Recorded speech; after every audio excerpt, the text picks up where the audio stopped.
पुणे महानगरपालिकेच्या निवडणुकीची रणधुमाळी आता जोरदार चालू आहे। प्रत्येक पक्ष आपापला उमेदवार निवडणूक रिंगणात उतरतोय। काही युतीमुळे अद्याप पेंडिंग आहेत, तर काहींच्या उमेदवारी जाहीर सुद्धा झालेल्या आहेत। आणि अशाचपैकी आम आदमी पार्टी जी नेहमीच आपल्या देशामध्ये चर्चेत राहते, त्या आम आदमी पार्टीने पुण्याच्या निवडणूक रिंगणामध्ये उतरण्याचा एक निर्णय घेतलेला आहे आणि आपले 16 उमेदवार आत्तापर्यंत त्यांनी जाहीर केलेले आहेत। आणि त्यापैकीच प्रभाग क्रमांक 36 मधून एकमेव उमेदवार जो जाहीर केलेला आहे, म्हणजे आत्तापर्यंत प्रभाग क्रमांक 36 मधून उर्वरित कुठल्याही पक्षाचा उमेदवार जाहीर झालेला नाही। आम आदमी पार्टीचा एक उमेदवार जाहीर झालेला आहे। प्रतीक खोपडे हे आम आदमी पार्टीचे अधिकृतरित्या उमेदवार आहेत।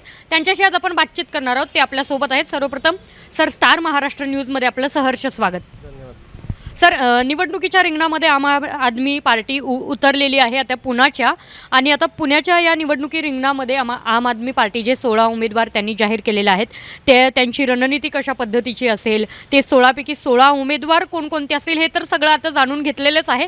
पण तुमची या निवडणुकीसाठी रणनीती कशी असेल? कारण हा जो महाराष्ट्र आहे, इथे राष्ट्रवादी, अजित पवार गट असो, शरद पवार गट असो, शिवसेना, मनसे किंवा भारतीय जनता पक्ष, या सगळ्यांचं वर्चस्व आहे आणि या सगळ्यामध्ये कुठेतरी आम आदमी पार्टी पुण्याच्या निवडणूक रिंगणात उतरते आणि तुम्हाला अधिकृतरित्या त्यांनी 36 मधून प्रभाग क्रमांक 36 मधून अधिकृतरित्या उमेदवार म्हणून जाहीर केलेला आहे। तर तुमची या निवडणुकीसाठी रणनीती कशी असेल? पहिलं सर्वप्रथम तर मी तुम्हाला सांगू इच्छितो की बाकी पक्षांप्रमाणे आम आदमी पार्टी हा सर्वसामान्यांसाठी काम करणारा पक्ष आहे।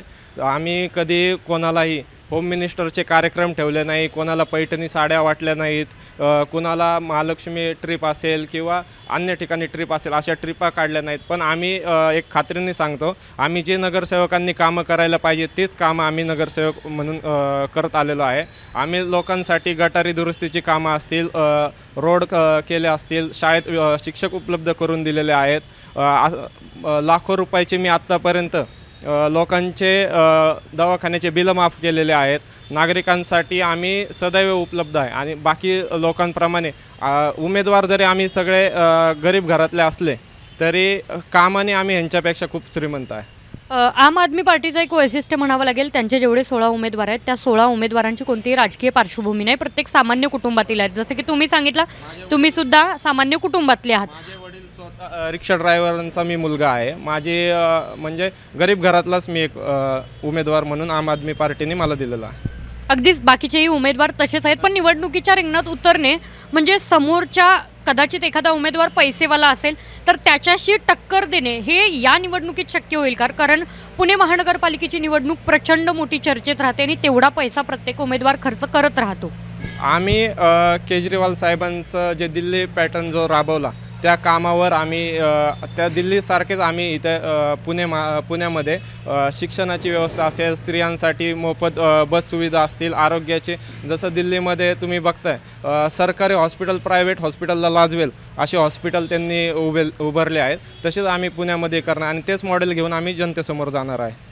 अगदीच, पण प्रभाग क्रमांक 36ची एक विशेष जबाबदारी या निवडणुकीमध्ये तुमच्या पाठीमागे येईल। जर का कदाचित तुम्ही निवडून आलात तर निवडून आल्यानंतर प्रभाग क्रमांक 36मध्ये असे कोणकोणते व्हिजन्स आहेत, कोणकोणती कामं आहेत जी तुम्हाला निवडून आल्यानंतर करायची आहेत?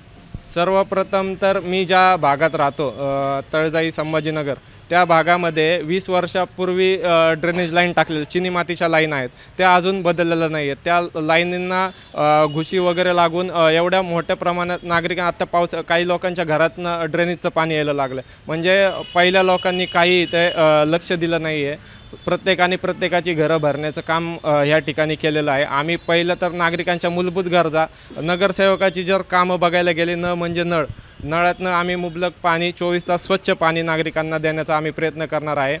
म्हणजे गटारला पूर्ण स्वच्छ करून जिथं जिथं नवीन लाईनची गरज आहे ते आम्ही टाकणार आहे। म्हणजे रस्ते नागरिकांना बिना खड्यांचे रस्ते आम्ही देणार आहे।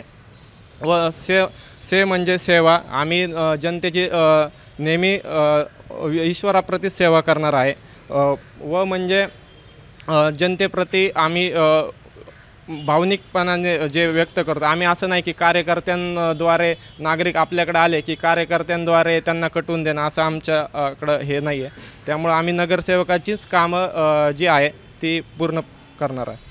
अगदीच माझा शेवटचा प्रश्न असेल, आम आदमी पार्टीच्या माध्यमातून तुम्ही निवडणूक लढवणार आहात, पण आम आदमी पार्टीचे उमेदवार म्हणून जेव्हा तुमचं नाव जाहीर झालं तेव्हा तुमच्या प्रभागामधून येणाऱ्या नागरिकांच्या प्रतिक्रिया कशा होत्या? नागरिकांच्या खूप चांगल्या प्रतिक्रिया होत्या. नागरिकांना आत्ता पर्याय पाहिजे होता. हे जे तुम्ही आत्ता आघाडी बघताय, कोण कुणाच्या मांडीवर जाऊन बसतंय, काही म्हणजे नागरिकांनाच कळत नाही की कोणता झेंडा हाती घेऊ, अशी परिस्थिती झालेली आहे. त्यामुळं नागरिकांना एक विरोधी पक्ष म्हणून एक ऑप्शन पाहिजे आणि आम्ही तो त्यांना देण्यासाठी तटबद्ध आहे. खूप खूप धन्यवाद. इतक्या महत्त्वाच्या वेळात सुद्धा तुम्ही वेळ काढून आम्हाला मुलाखत दिली त्याबद्दल. नेमकं पुणे महानगरपालिकेच्या या निवडणुकीमध्ये आम आदमी पार्टी आपलं वर्चस्व गाजवेल का, हे सगळं पाहणं अत्यंत महत्त्वाचं आहे, कारण पुणे महानगरपालिकेची निवडणूक संपूर्ण महाराष्ट्रभर चर्चित निवडणूक असणार आहे. आणि आत्ताच आपल्यासोबत प्रभाग क्रमांक 36चे आम आदमी पार्टीचे उमेदवार प्रतीकदादा होते. नेमकं त्यांचं या निवडणुकीत रिंगणामध्ये भविष्य उजळतं का, ते निवडून येतात का, हे सगळं पाहणं महत्त्वाचं ठरेल. पण या निवडणुकीसंदर्भात तुम्हाला रोजच्या रोज अपडेट जाणून घ्यायचे असतील तर पाहत राहा स्टार महाराष्ट्र न्यूज. नवनवीन घडामोडी पाहण्यासाठी स्टार महाराष्ट्र न्यूजला सबस्क्राईब करा आणि ताज्या बातम्यांचे अपडेट मिळवण्यासाठी बेल आयकॉनला प्रेस करा आणि परिपूर्ण बातमीबरोबर रहा, इतरांपेक्षा एक पाऊल पुढे.